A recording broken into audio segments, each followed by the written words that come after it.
ప్రధాని నరేంద్ర మోదీ ఇటీవల చేసిన ఒక ఉపన్యాసంలో ఒక ఆదర్శనీయమైన సందేశం ఇచ్చారు. ప్రతి అంశంపైన ప్రశ్నించాలని యువతకు పిలుపునిచ్చారు. నీట్ పరీక్ష అక్రమాలపై కాక్రోచ్ జనతా పార్టీ చేసిన ఆందోళనల నేపథ్యంలో ప్రధాని మోదీ ఇస్తూ ఉన్న సందేశాలు జంజీ యువతకు మద్దతు పలికేలా ఉంటున్నాయి. అయితే ఏపీ కూటమి ప్రభుత్వం మాత్రం ప్రధాని నరేంద్ర మోదీ అనుసరిస్తున్న వైఖరిని ఆదర్శంగా తీసుకోవటం లేదు. ప్రత్యర్థి పార్టీ అయిన వైఎస్ఆర్సీపీని ఉద్దేశించి గొడ్డలి పార్టీ అంటూ అనుచిత వ్యాఖ్యలు చేస్తోంది. డిఎస్సీ అక్రమాలను ప్రశ్నిస్తున్న యువతను కించపరుస్తూ గంజాయి బ్యాచ్, బ్లేడ్ బ్యాచ్ అంటూ మాట్లాడుతున్నారు అధికార టీడీపీ నేతలు. ఏపీలో నెలకొన్న అల్పబుద్ధి రాజకీయాలపై ప్రముఖ జర్నలిస్ట్ కొమ్మినేని శ్రీనివాసరావు కామెంట్ ఇప్పుడు చూద్దాం.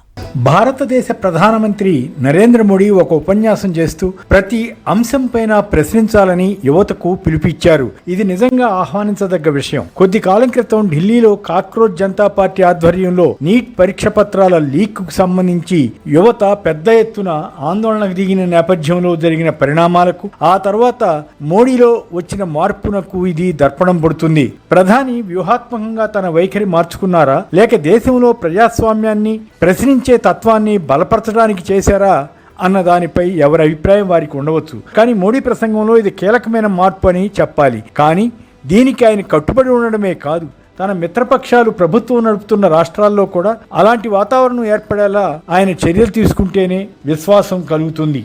ఆంధ్రప్రదేశ్లో ప్రశ్నించే యువతను టీడీపీ, జనసేన, బీజేపీ కూటమి ప్రభుత్వ పెద్దలు గంజాయి బ్యాచ్ అని, బ్లేడ్ బ్యాచ్ అని అవమానించడానికి ఎన్నో రకాలుగా ప్రయత్నాలు చేస్తున్నారు. ప్రత్యర్థి పార్టీని గొడ్డలి పార్టీ అంటూ అనుచిత భాష వాడుతున్నారు. ఈ దేశంలో ఇలాంటి పెడపోకడలను నియంత్రించవలసిన అవసరాన్ని ప్రధాని గుర్తించాలి. అయితే కాక్రోచ్ ఆందోళన తర్వాత మంత్రి పదవికి రాజీనామా చేసిన ధర్మేంద్ర ప్రధాన్కు బీజేపీ ఎంపీలు పార్లమెంటులో పూలదండలతో స్వాగతం చెప్పిన తీరు కూడా అంత శోభనివ్వదు. దీనిని మోడీ ఎందుకు అనుమతించారో తెలియదు. మరోవైపు ఏపీలో డిఎస్సీ అక్రమాలపై విపక్ష వైసీపీ ఆధ్వర్యంలో ఆందోళనలు సాగుతున్నాయి. ఈ అక్రమాల వల్ల నష్టపోయిన యువత బహిరంగంగా అవి ఎలా జరిగాయో వెల్లడిస్తున్నారు. దీనిపై సిబిఐ దర్యాప్తును, మంత్రి లోకేష్ రాజీనామాను వైసీపీ డిమాండ్ చేస్తోంది. ఇందులో ఏ అవకతవక జరగకపోతే నీట్ పరీక్షల వివాదంపై సిబిఐ దర్యాప్తు చేసినట్లు ఏపీలో కూడా అలా చేసి ఉండవచ్చు. అలా చేయకపోగా ప్రశ్నించే వారి గొంతు నులమడానికి ప్రభుత్వం ప్రాధాన్యత ఇస్తోంది. తప్పుడు కేసులు పెట్టడం, వైసీపీ దీక్షా శిబిరాలపై టీడీపీ ఎమ్మెల్యేలు, నేతలు దాడులు చేయడం వంటివి చేస్తున్నారంటే ఏపీలో ప్రజాస్వామ్యం ఏ స్థాయికి దిగజారిందో అర్థం చేసుకోవచ్చు.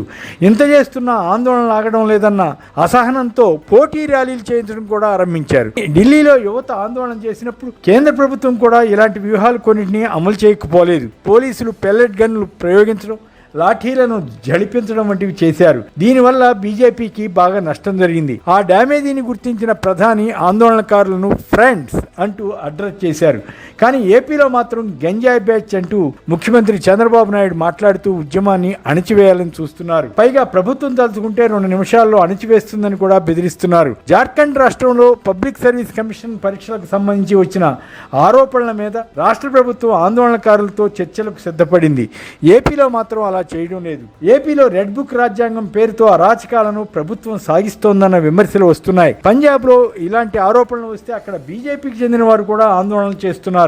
జార్ఖండ్ లో ఉద్యమానికి అక్కడ అధికారంలో ఉన్న భాగస్వామి అయిన కాంగ్రెస్ కూడా మద్దతు ఇస్తోంది. స్వయంగా రాహుల్ గాంధీ ఈ మేరకు ప్రకటన చేశారు. కానీ ఏపీలో విచిత్రంగా కాంగ్రెస్, బీజేపీలు నోరు విప్పడం లేదు. జనసేన ఎటు 15 ఏళ్ల పాటు చంద్రబాబుకు మద్దతు ఇస్తామని ఓపెన్ గానే చెబుతోంది కనుక అంతకాలం చంద్రబాబు సర్కార్ ఏం చేసినా నోరు విప్పదనుకోవాలి. ఆ రకంగా ఈ పార్టీలన్నింటినీ చంద్రబాబు తన కంట్రోల్లో పెట్టుకున్నారన్న భావన ఉంది. అయితే ప్రధాని మోడీ తన ప్రసంగంలో యువత ప్రశ్నించడాన్ని స్వాగతిస్తున్నామని అంటున్నారు. ప్రతి అంశంపైన ప్రశ్నించాలని, అందరూ ఆమోదించారని అక్కడితో ఆగిపోవద్దని ఆయన చెబుతున్నారు. ఇందులో ఎంత చిత్తశుద్ధి ఉందన్నది భవిష్యత్ పరిణామాలను బట్టి ఆధారపడి ఉంటుంది. ఇదే సందర్భంలో అమెరికాలో ప్రజాస్వామ్యం బలోపేతమైన తీరుపై ప్రముఖ చరిత్రకారుడు మైఖేల్ బుష్లోన్ చేసిన ఒక ప్రసంగం ప్రపంచవ్యాప్తంగా ఆకర్షించింది. సాక్షి దినపత్రిక ఈ వ్యాసంలోని ముఖ్యాంశాలను ప్రచురించింది.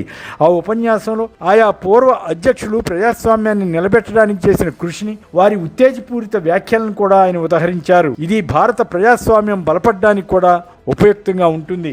అమెరికాలో గొప్ప నాయకుడిగా పేరొందిన బెంజమిన్ ఫ్రాంక్లిన్ ప్రతి పౌరుడి తొలి బాధ్యత అధికారాన్ని ప్రశ్నించడమేనని వ్యాఖ్యానించారు. మాజీ అధ్యక్షుడు హారీ ట్రూమన్ చెప్పిన మాట ఏమిటంటే, అమెరికాలో గొప్ప హోదా మిస్టర్ ప్రెసిడెంట్ కాదు, మిస్టర్ సిటిజన్. అమెరికా రాజ్యాంగం ప్రకారం ప్రజలు అధ్యక్షుడి కోసం పనిచేయరు, అధ్యక్షుడే ప్రజల కోసం పనిచేయాలని ఆయన స్పష్టం చేశారు. ఇంకో ప్రముఖుడు థామస్ జెఫర్సన్ మరో మాట చెప్పారు. మిత వ్యయంతో సమర్థవంతంగా పనిచేసే రాజకీయ వ్యవస్థ ఏర్పడితే ప్రజాస్వామ్య స్ఫూర్తి ప్రపంచమంతా వ్యాపిస్తుందని అన్నారు. ఇదే వ్యాసంలో మైఖేల్ ఒక విషయం తెలిపారు. చరిత్రకారులు తమకు అనుకూలంగానే మాట్లాడాలని 2026లో వాషింగ్టన్ డీసీలోని కొందరు రాజకీయ నేతలు ఆశిస్తున్నారని, సర్కస్లోని విదూషకుల మాదిరిగా ప్రవర్తించాలని కోరుకుంటున్నారని, అమెరికా వ్యవస్థాపకులు ఇలాంటి ఆలోచనను చూసి బాధపడేవారని వ్యాఖ్యానించారు. అంటే అమెరికాలో ప్రస్తుత పరిస్థితిపై ఆయన ఆవేదన వ్యక్తం చేశారన్నమాట. మైఖేల్ చెప్పిన మాటలు వింటుంటే ఓవరాల్గా ఏమనిపిస్తుంది? అమెరికా కన్నా పెద్ద ప్రజాస్వామ్య దేశమైన భారత్లో ఈ మధ్యకాలంలో జరుగుతున్న పరిణామాలు, ప్రజాస్వామ్య వ్యతిరేక ధోరణులు అందరినీ ఆందోళనకు గురి చేస్తున్నాయి. ప్రత్యేకించి ఏపీ వంటి రాష్ట్రాల్లో రెడ్ బుక్ అంటూ అరాచకపు వ్యవస్థను సృష్టించడం ప్రజలను కలవరపరుస్తుంది.